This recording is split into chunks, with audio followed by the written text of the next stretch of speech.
Donc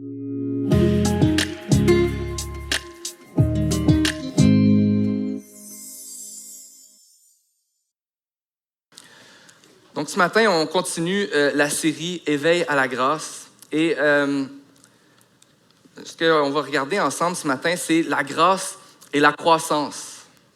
Et j'avais quelques questions que j'aimerais te poser pour que tu puisses réfléchir alors qu'on va aborder ce sujet-là ensemble ce matin. Est-ce que ton expérience de la vie chrétienne est influencée par ta rencontre ou tes rencontres avec Jésus, ou bien par tes relations, tes épreuves ou tes attentes? Est-ce que tu trouves ça lourd de suivre Jésus? Tu n'es pas obligé de répondre ce matin, mais je t'amène à réfléchir.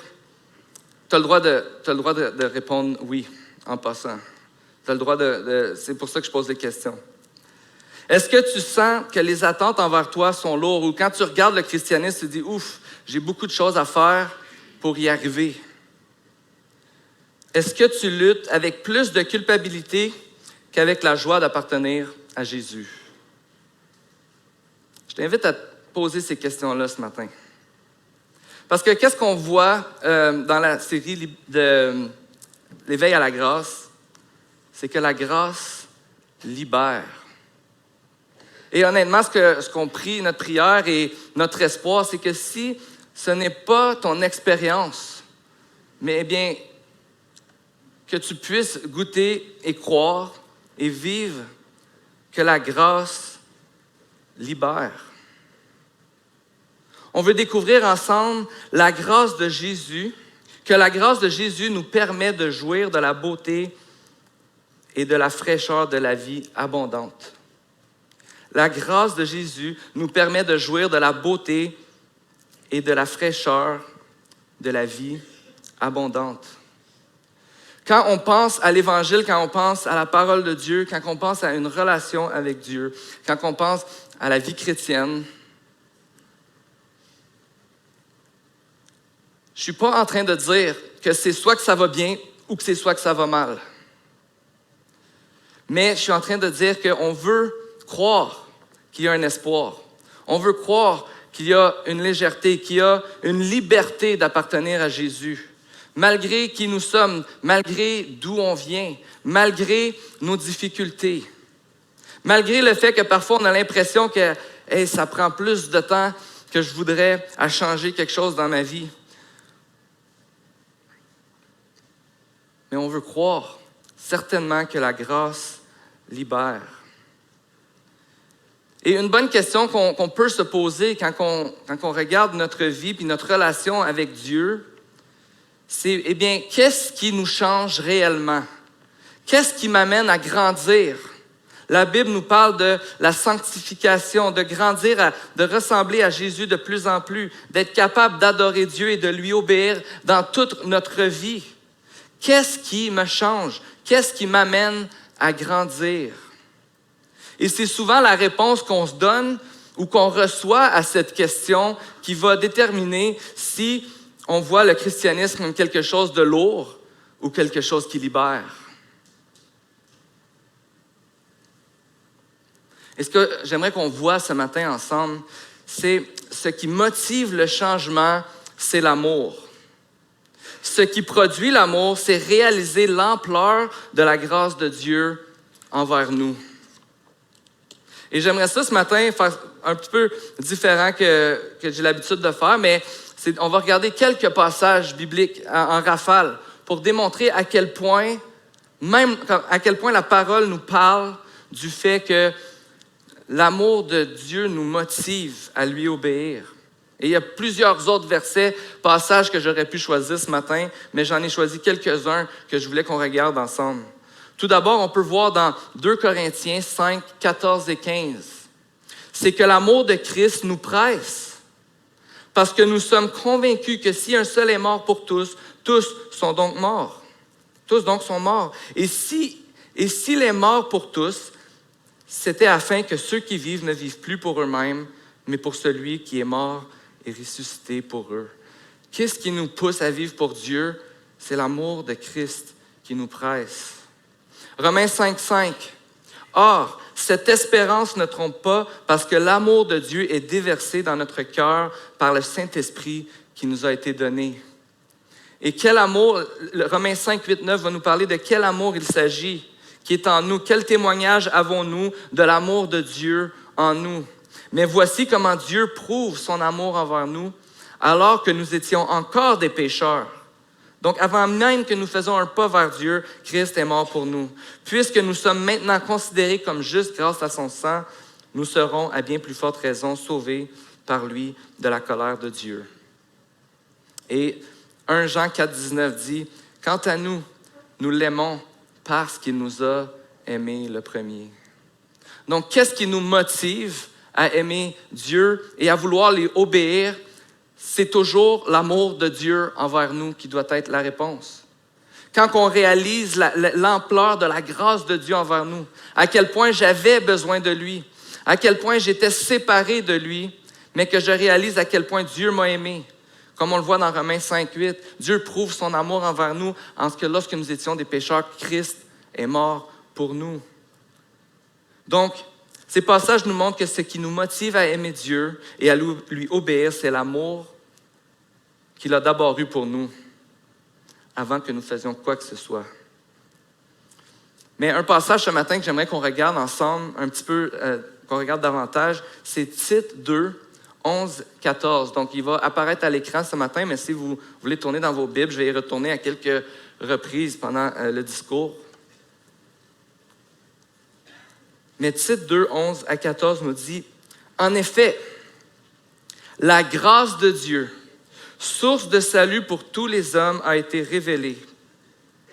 Elle nous enseigne à renoncer à un mode de vie impie et aux convoitises de ce monde et vivre dans les temps présents conformément à la sagesse, la justice et la piété, en attendant notre bienheureuse espérance, la manifestation de la gloire de notre grand Dieu et Sauveur, Jésus-Christ. » Verset 14, « Il s'est donné lui-même pour nous, afin de nous racheter de toute faute et de se faire un peuple qui lui appartienne, purifié et zélé pour des belles œuvres. » La grâce de Dieu nous enseigne tout au long de notre vie. Peut-être que ton concept de la grâce ou de l'Évangile, c'est que c'est ce que tu avais besoin pour devenir un chrétien. Et en effet, Jésus est mort à la croix pour nous réconcilier avec lui, pour nous sauver de nos péchés, pour qu'on puisse être appelés enfants de Dieu. On est devenus des chrétiens par l'Évangile, par la grâce de Dieu. Mais la grâce de Dieu continue de nous enseigner tout au long de notre vie. C'est aussi le moteur de notre croissance. Parce qu'ici, on voit dans Tite 2 que la grâce de Dieu nous enseigne à renoncer au péché et à poursuivre la volonté de Dieu. Si on faisait un résumé de ce qui a été dit dans les premiers versets. À renoncer au péché et à poursuivre la volonté de Dieu. La grâce de Dieu nous montre à quel point ce que Dieu a fait pour nous était tellement grand que je veux pouvoir avoir je veux pouvoir vivre comme il me demande de vivre, tellement il m'a aimé. La grâce de Dieu nous enseigne à renoncer au péché et à poursuivre la volonté de Dieu. Plus notre amour pour Dieu grandit, plus nous voulons lui obéir. Plus nous apprenons à aimer ce qu'il aime et faire ce qu'il veut. Cette semaine, je suis allé porter mes enfants à l'école. Je pense que c'était sur l'heure du dîner. Et un de mes enfants s'est mis à courir super vite. Puis là, les autres, ils ont dit « Hey, il n'a pas le droit de courir. » Puis honnêtement, ça ne me dérangeait pas tant qu'il court. Mais je le sais qu'il n'a pas le droit de courir. Parce que souvent, c'est maman qui va les porter, puis là, ils partent d'un bord puis de l'autre. Puis... Fait que la règle, c'est qu'il n'a pas le droit de courir. Mais là, j'ai rien dit. Puis là, il s'est mis à courir, il était sur la bordure du trottoir, et puis il s'est... Je ne sais pas ce qu'il a fait, je ne l'ai pas vu, mais je l'ai vu à terre, en tout cas. Il s'est enfargé, là, il a fait 2-3... en tout cas, il s'est fait mal, puis là, je regarde, là, je dis, OK, ma tendance naturelle, OK, parce qu'avant de me vanter, je vais vous dire qui je suis d'habitude. Ma tendance naturelle, c'est de dire « Hey, tu n'avais pas le droit de courir, qu'est-ce que tu fais là? Reviens ici! » Avant même de savoir s'il est correct. Ça m'arrive. Désolé. Mais là, j'ai rien dit ce coup-là. Puis il s'est levé, j'ai regardé, j'ai dit « Hey, es-tu correct? C'est-tu fait mal? » Puis là, il a couru vers moi avec sa main comme ça. Puis là, je dis « Hey, il s'est peut-être cassé le bras, tu sais, je sais pas comment il est tombé. » Puis là, il pleurait, là, tu sais. Puis là, je le regarde. Puis je le regarde, je dis « T'es-tu correct? » Puis je pense qu'il s'attendait que je le grogne un peu. Parce qu'il m'a comme regardé. Il a dit « Oui. » Puis là, on est retourné à l'école, on marchait, il me tenait la main, il ne courait plus. Et puis là, on arrive à l'école, je le prends dans mes bras, je lui donne un câlin, je dis « T'es-tu correct? » Il dit « Oui, ça va. » Puis là, on a bougé les bras, on a fait, tout était bon, c'était juste une petite graphine sur la main. Il est allé à l'école. Et j'ai vraiment eu cette réflexion-là en revenant à la maison que, hey, j'aurais pu le gronder, j'aurais pu faire plein de choses, mais il a vécu la conséquence de son acte. Puis je pense qu'il était vraiment surpris que je le chicane pas. Puis après, il avait juste le goût d'être à côté de moi puis d'écouter. Sans que je le chicane. J'étais comme, il a goûté à la grâce. Il y a eu une conséquence pour d'avoir désobéi, mais certainement que ce qui a fait qu'il est resté proche de moi après, puis qu'il a accepté mes soins, puis qu'il était vraiment content d'être avec moi, c'est le fait que je l'ai accueilli, puis j'ai pris soin de lui. J'ai pas eu besoin de lui dire après, cours pas, fais pas ça, t'as pas le droit. Je pense qu'on a vraiment eu, et toutes les deux, moi j'étais enseigné à ce moment-là, que la grâce enseigne à faire le bien. Parce que parfois, on pense que c'est pas assez vite ou que c'est trop facile, puis qu'on pense que s'il y a trop de grâce, ben on va juste faire ce qu'on veut parce que finalement, on a besoin de se faire chicaner et tout ça. Souvent, c'est comme ça que moi, je perçois ma vie, puis que ma propre vie, comment je me vois moi-même, puis que je gère mes relations. C'est bien mieux de motiver le changement par la peur. Tu sais, faisons peur à nos enfants, établissons nos règles, soyons intransigeants, puis là, ben, ça va marcher comme on veut. Mais combien de fois on a ces beaux moments-là, comme j'ai vécu cette semaine, que je n'avais pas planifié, où on voit que non, la grâce fait vraiment une différence et motive un changement. Peut-être que la peur va motiver de faire un bon comportement pour un temps. Mais ce que l'amour fait, c'est qu'on a le goût d'être avec la personne qui nous fait cette grâce-là, puis on a le goût d'obéir. C'est ce qui va nous garder. La parole de Dieu ne nous enseigne pas à motiver le changement par la peur. Ou, par exemple, si je ne fais pas ça, puis là tu peux terminer, qu'est-ce qui va t'arriver? Tu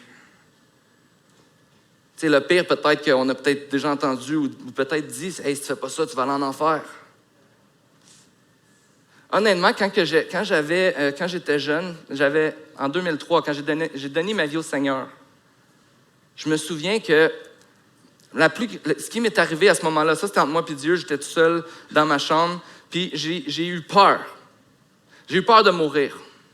J'ai dit, aïe, j'ai peur de mourir, j'ai peur de passer l'éternité sans Dieu. Et vraiment, j'ai eu une peur de l'enfer à ce moment-là. Donc, la Bible parle énormément des conséquences du péché. La Bible parle de qu'est-ce qui va arriver si on met pas notre confiance en Jésus, qu'on va passer toute l'éternité sans Dieu à souffrir énormément. Jésus en parle énormément. Je suis pas en train de dire que c'est pas quelque chose qu'il faut aborder ou qu'il faut parler. Je m'en souviens, à ce moment-là, en 2003, j'étais dans ma chambre et j'ai eu peur de mourir parce que j'ai eu peur de souffrir pour l'éternité. Mais ce qui m'a motivé à rester et à vraiment me tourner vers Dieu, c'est quand j'ai réalisé à quel point Dieu m'aimait. Et à ce moment-là, c'était plus une crainte de quelque chose de l'enfer qui me motivait, mais c'était vraiment le désir de suivre Jésus. Et souvent, dans nos paroles, il faut faire attention aux avertissements qu'on donne si elles sont dénudées d'espoir et de la possibilité que Dieu va intervenir dans nos vies. Par exemple, tous les enseignements dans la Bible est remplie d'enseignements qui disent qu'on doit faire des choses. Il y a des commandements, fais ceci, fais cela. Mais l'enseignement sans la grâce, c'est destructeur. Peut-être que des fois, on ne s'en rend pas compte, mais en pensant qu'on va encourager les gens à faire le bien, on est en train d'imposer nos opinions aux autres. Et c'est vraiment important de savoir qu'est-ce que la parole de Dieu dit. Mais encore là, l'enseignement sans la grâce, c'est destructeur. Ça met un fardeau sur les autres.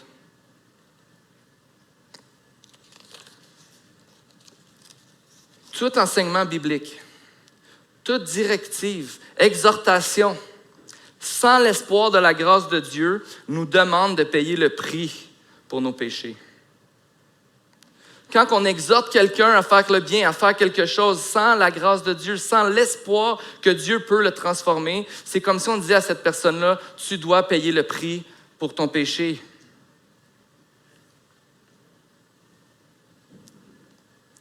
C'est un appel à porter le fardeau pour nos manquements, alors que la grâce de Dieu nous enseigne que Jésus a porté tout ça pour nous. Et si nous pouvons renoncer au mal, c'est parce qu'il a payé les conséquences de nos péchés à notre place. Donc, on ne peut pas motiver le changement par la peur parce que ça ne fonctionne pas. Parce que c'est l'amour de Dieu envers nous qui motive le changement. Mais encore une fois, ce matin, on peut être là, puis tu peux entendre tout ça, et dire, oui, j'aime Dieu, j'aime Jésus, je veux lui obéir, mais je lutte encore avec le péché dans ma vie. Je lutte encore avec plein de choses dans ma vie, avec la honte, la culpabilité. Comment changer? Pourtant, je l'aime. Justement, quand je suis devenu un enfant de Dieu, je me souviens, je suis sorti de chez moi pour venir à l'église le dimanche avec ma Bible. J'avais mon cartable de notes pour écrire des notes. Puis là, je suis parti sur, je ne sais pas si c'était 1 mois ou 2, là, où est-ce que je manquais plus une rencontre à l'église. J'étais là matin, soir, en semaine, les rencontres de jeunesse. J'avais mon cartable, je prenais des notes. J'arrivais de l'école, je lisais ma Bible, je priais. Puis j'étais vraiment motivé. Puis je me souviens à un moment donné, pendant cette période de temps-là, d'avoir dit « Aïe, aïe, toutes mes luttes sont parties. J'ai plus de péché. Ça va bien dans ma vie, j'ai plus de problèmes. Aïe, aïe, Dieu. » Puis là, je capotais, puis j'aimais ça. Puis... Mais, et honnêtement, je ne suis pas en train de condamner ce zèle parce que l'amour de la parole de Dieu, l'amour de connecter avec Dieu, c'est ce qu'on veut poursuivre dans nos vies. Mais à un moment donné, j'avais cette attente qui s'est installée, que c'était ça qui allait être ma vie pour tout le restant de ma vie, puis que j'allais pas avoir mes luttes, puis que mes luttes du passé, c'était toutes réglées, puis j'avais plus de problèmes. Jusqu'au jour où j'ai recommencé à avoir des luttes, ou que j'ai recommencé à pas aimer ça lire, puis que j'ai recommencé à avoir de la difficulté à connecter avec Dieu. Puis que là, je me sentais coupable. Puis plutôt que d'aller voir Dieu et dire « Dieu, j'ai de la difficulté », j'étais comme « Hey, peut-être que j'ai pas compris, peut-être que j'ai pas vraiment donné ma vie au Seigneur à ce moment-là. Peut-être que je basais ma vie spirituelle sur ma performance sans m'en rendre compte. » Et là, à un moment donné, je recherchais plus, j'étais pas reconnaissant, je recherchais pas à être reconnaissant de ce que Dieu avait fait pour moi. Plutôt, j'essayais de montrer à Dieu ce que j'étais capable de faire pour lui. Mais l'œuvre de Dieu en nous, Dieu agit encore dans nos vies aujourd'hui. Et quand on regarde le salut, c'est-à-dire Jésus qui est venu nous sauver de la culpabilité de nos péchés, qui a fait de nous ses enfants, qu'on est devenus des enfants de Dieu, des chrétiens, on regarde que l'œuvre de Dieu en nous, dans la parole de Dieu, parfois peut-être que nos attentes, ou nos attentes exactement, sont peut-être pas mises à la bonne place. Et quand on regarde ce que Dieu a fait dans nos vies, on peut voir que c'est comme si le salut de Dieu s'opérait en 3 temps. Tout d'abord, dans le passé, on peut voir qu'à la croix, on a été sauvés de la condamnation du péché pour faire partie de la famille de Dieu.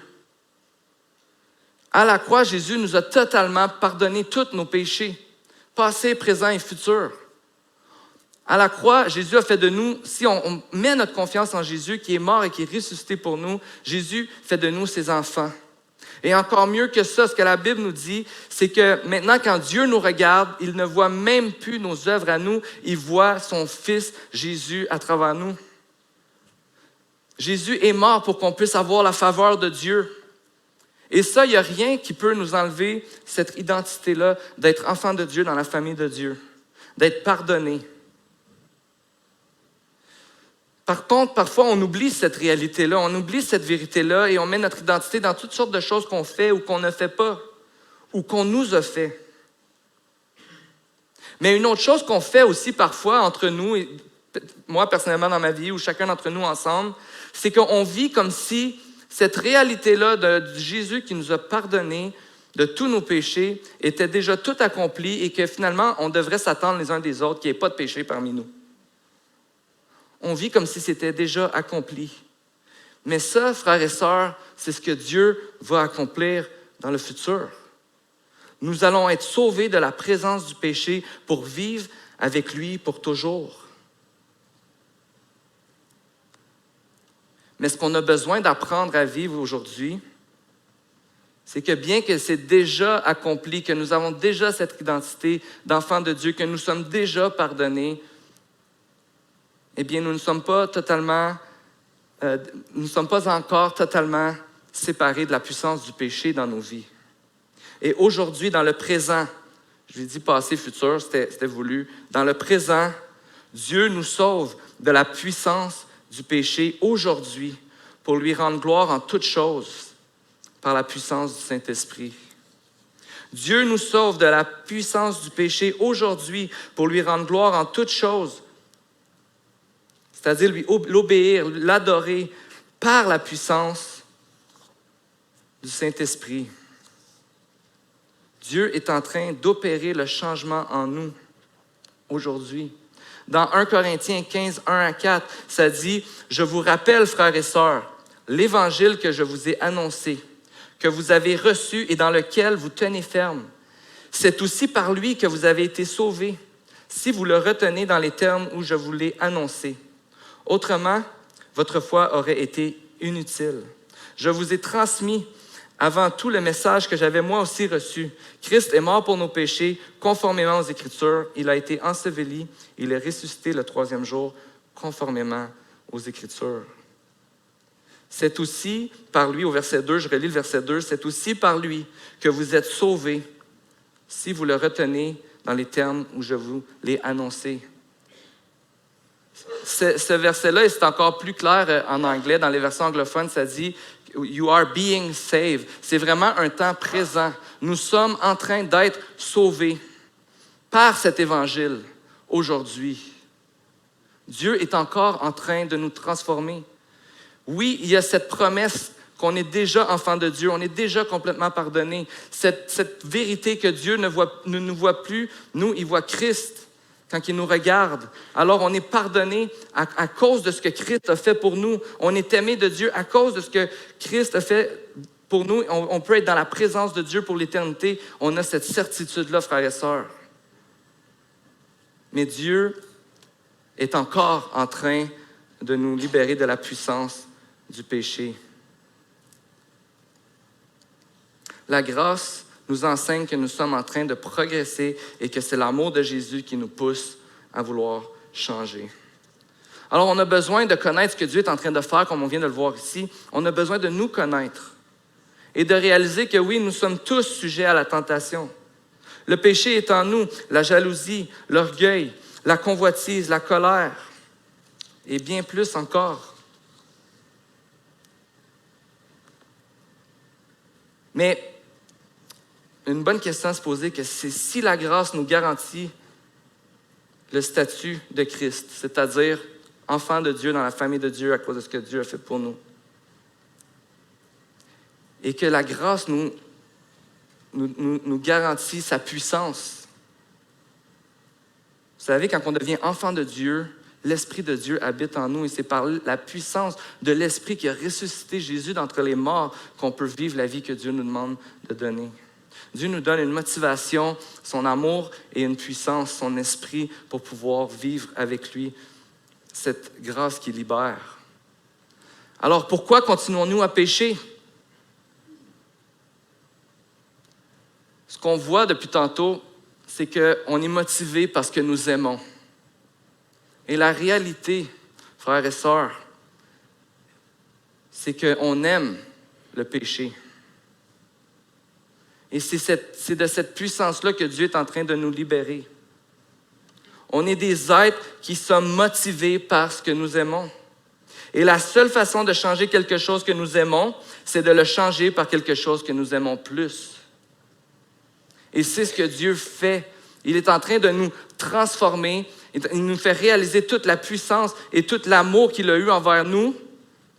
Et c'est l'amour de Dieu envers nous qui peut nous motiver. Et quand on réalise qu'il n'y a rien de plus grand, rien de plus important, rien que j'aime plus que Dieu, que les choses qui sont importantes pour moi aujourd'hui, que Dieu n'aime pas, peuvent perdre de leur saveur. On est contrôlé par ce qu'on aime le plus. La grâce de Dieu n'enlève pas totalement l'attrait du péché ici-bas, mais notre amour pour le péché est brisé par un amour plus grand, généré par la grâce. Et c'est ce qu'on lit, on a lu plutôt dans Tite 2:11. En effet, la grâce de Dieu, source de salut pour tous les hommes, a été révélée. Elle nous enseigne à renoncer au péché et à suivre Dieu, suivre la volonté de Dieu.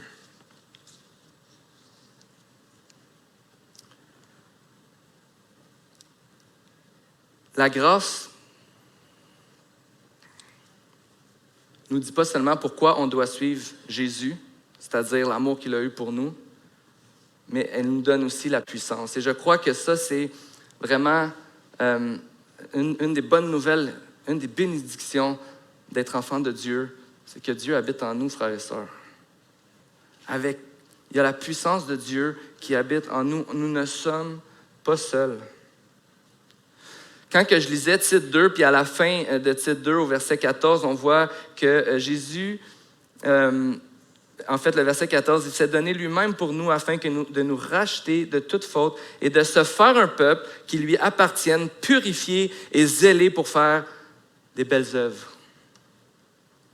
Je me dis, cette phrase-là, sans la grâce de Dieu et sans la puissance de Dieu, purifié et zélé pour des belles œuvres, ça peut être vraiment source d'anxiété, de honte, de culpabilité. Mais Dieu nous a dit que c'est Jésus qui a tout fait et qui nous a donné son esprit. C'est lui qui s'est fait un peuple. Et c'est lui qui nous donne ce qu'on a besoin pour lui obéir et l'adorer. Dieu nous apprend à aimer ce qu'il aime. Et il nous donne sa puissance pour qu'on puisse grandir. Parce que si le changement est motivé par l'amour que produit sa grâce, mais la puissance qui nous permet de changer, vient du Saint-Esprit qui habite en nous. Le même esprit qui a ressuscité Jésus d'entre les morts. Donc nous sommes motivés par l'amour et poussés par l'Esprit. Voici ce qui produit le changement. Nous sommes motivés par l'amour, poussés par l'Esprit pour vaincre ce qu'on aime par quelque chose que nous aimons plus. Quand on parle de changement, on peut entendre aussi l'importance de la prière, de venir à l'église, de lire la Bible. Et toutes ces choses-là. Et je vous avoue qu'il y a eu un temps dans ma vie où est-ce que je luttais avec ça. J'avais l'impression que ça, c'était des devoirs que j'avais besoin de faire pour plaire à Dieu, puis je n'étais pas capable de le vivre autrement. Mais les disciplines spirituelles dans nos vies, lire la Bible, prier, partager l'Évangile entre frères et sœurs, étudier la Bible, faire des cours bibliques, venir à l'église, chanter ensemble, écouter un message, un discours, toutes ces choses-là. Le problème, ce n'est pas ces choses-là en soi, mais c'est qu'est-ce qu'on fait avec. Et les disciplines spirituelles, ce n'est pas une monnaie d'échange pour avoir l'approbation de Dieu, mais un moyen de connaître Dieu, de l'aimer de plus en plus et de lui faire confiance. C'est un moyen pour apprendre à connaître Dieu et pour adorer Dieu de plus en plus. Et ça change vraiment notre façon d'approcher. Si je découvre l'amour de Dieu, je veux apprendre à connaître Dieu. Peut-être que parfois c'est en lisant la parole. Je suis sûr que ça nous est tous arrivé, ceux que ça fait peut-être plusieurs années que vous lisez la Bible, que parfois tu vas lire la Bible. Il y a des fois tu vas trouver ça plutôt difficile et peut-être plutôt long, mais il y a d'autres fois, tu vas lire des passages et tu vas vraiment dire « Wow, Seigneur, tu es vraiment bon, tu es vraiment beau, tu es vraiment grand, tu es vraiment puissant. » Mais c'est vraiment au travers de sa parole que Dieu nous a donné qu'on peut apprendre à le connaître et grandir dans notre amour pour lui. Donc, posons-nous cette question ce matin quand on adresse quelqu'un, qu'on veut adresser peut-être un péché dans la vie de quelqu'un, qu'on veut exhorter quelqu'un, qu'on veut reprendre quelqu'un. Est-ce que mon exhortation a suscité l'espoir ou est-ce qu'elle a ajouté un fardeau? Et comme on a vu au début, est-ce que je suis en train de lui donner l'espoir que Jésus nous donne? Est-ce que je suis en train de lui partager la puissance de l'Évangile, la profondeur de l'amour de Jésus? Est-ce que mon exhortation a suscité l'espoir?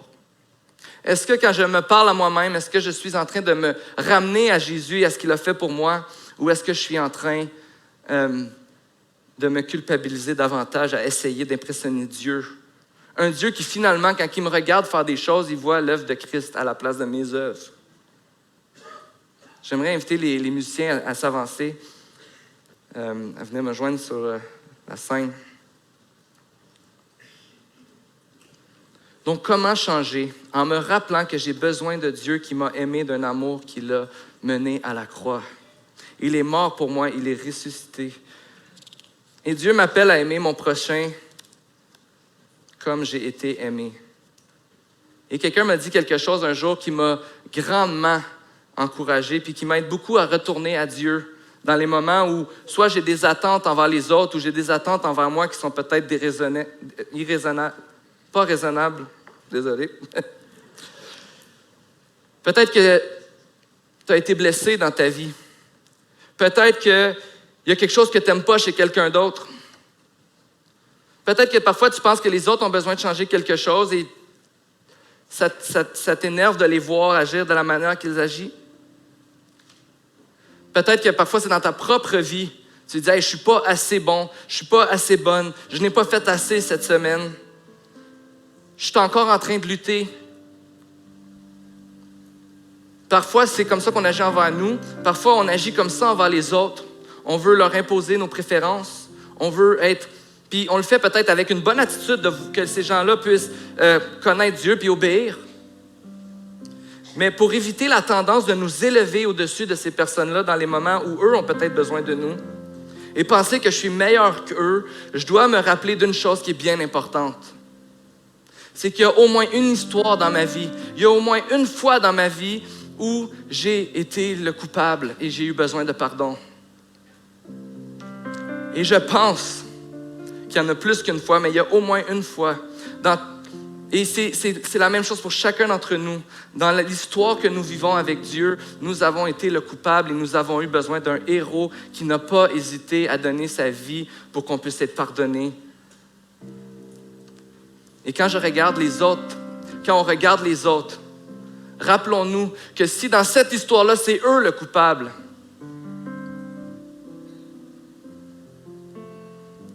mais moi, j'ai déjà été le coupable. Et j'ai bien aimé ça qu'il y avait quelqu'un qui était là pour me pardonner.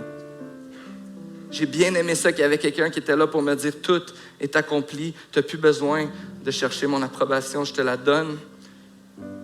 Je te pardonne de tes péchés, je te donne la liberté et tu peux même maintenant vivre une vie qui m'honore. » Ayons cette grâce les uns envers les autres. Et on a besoin de se rappeler ces choses-là parce qu'il va y avoir des moments cette semaine où tu vas te chicaner avec ton conjoint, ta conjointe, tu vas peut-être mal réagir avec tes enfants et tu vas avoir besoin de te rappeler, OK, là j'agis comme si je suis bien meilleur qu'eux dans tous les moments, mais dans une histoire j'étais le coupable et j'ai bien aimé ça que quelqu'un me pardonne. Alors, peut-être que c'est le temps que j'aille demander pardon et que j'écoute la personne et que je lui partage l'espoir qui est en Jésus.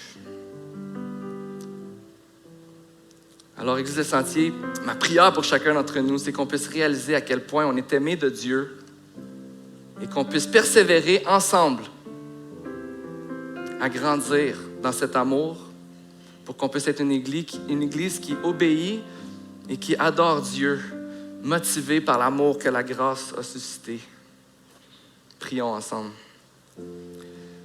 Seigneur Jésus, merci pour ta grâce, merci pour ton amour. Merci parce que c'est tout toi qui as accompli pour nous. Peut-être que c'est dur cette vérité-là d'entendre ce matin, de dire « Ah quoi, j'ai pas besoin de rien prouver, je peux pas montrer mes capacités. » Mais ce qui est beau, Seigneur, c'est que toi, tu as tout fait ça pour nous. Et maintenant, on peut utiliser ce que tu nous as donné pour bénir les autres et être une bénédiction pour les gens autour de nous. Alors, remplis-nous d'amour, remplis-nous d'espoir et que cette Église puisse être un phare de ton amour dans cette communauté, dans notre ville, les uns envers les autres, dans nos groupes, le sentier, dans les différents ministères. Soyons remplis de grâce, comme tu as été rempli de grâce envers nous. Et croyons que c'est le seul moteur du changement dans nos vies. Merci d'être avec nous, Jésus. Amen.